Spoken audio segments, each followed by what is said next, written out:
Europe کی تاریخ میں ڈارک ایجز تقریباً 5ویں صدی سے لے کر 10ویں صدی کے عرصے کو کہا جاتا ہے۔ اس کو ڈارک ایجز اس لیے کہا جاتا ہے کیونکہ اس کے پیچھے کافی سارے فیکٹرز ہیں، جس میں بہت سارے حملے اور جنگیں ہوتی ہیں، اور انہی جنگوں میں ویسٹ رومن امپائر کا زوال دیکھنے کو ملتا ہے۔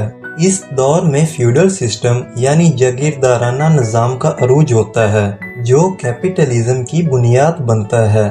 اس کے علاوہ جو اہم فیکٹر سامنے آتا ہے وہ ہے مذہب یعنی چرچ۔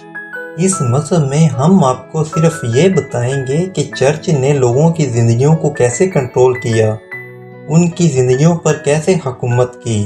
476 عیسوی میں رومن امپائر کے خاتمے کے بعد یورپ میں کوئی واحد سیاسی قوت باقی نہیں رہی۔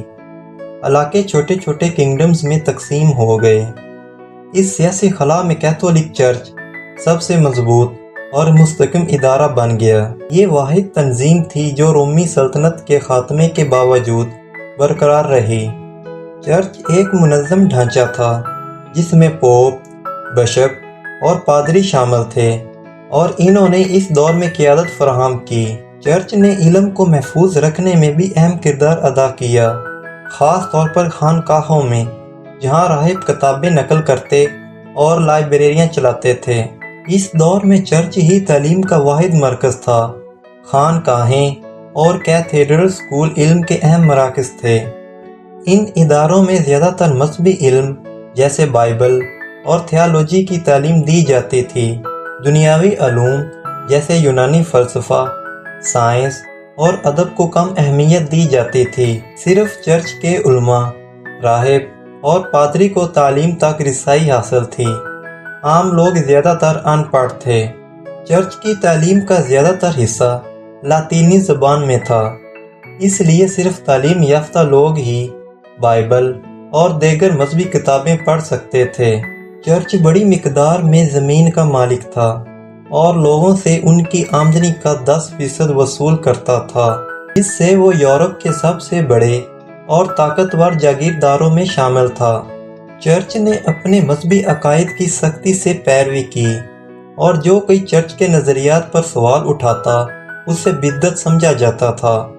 بدعتوں کو سخت سزائیں دی جاتی تھی، ان میں چرچ سے نکال دیا جاتا یا سزائے موت شامل تھی۔ بہت سے علاقوں میں چرچ براہ راست سیاسی معاملات میں شامل تھا۔ بادشاہ اور حکمران چرچ کی منظوری کے خواہاں ہوتے تھے تاکہ ان کی حکومت جائز سمجھی جائے۔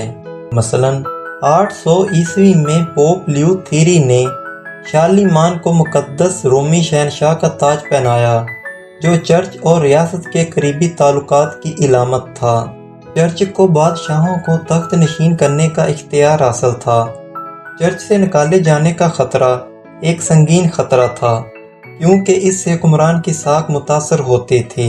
اگر کوئی بادشاہ یا امیر چرچ سے نکالا جاتا تو اس کے ماتحت لوگ اس کے خلاف بغاوت کر سکتے تھے، جو چرچ کی طاقت کو ظاہر کرتا تھا۔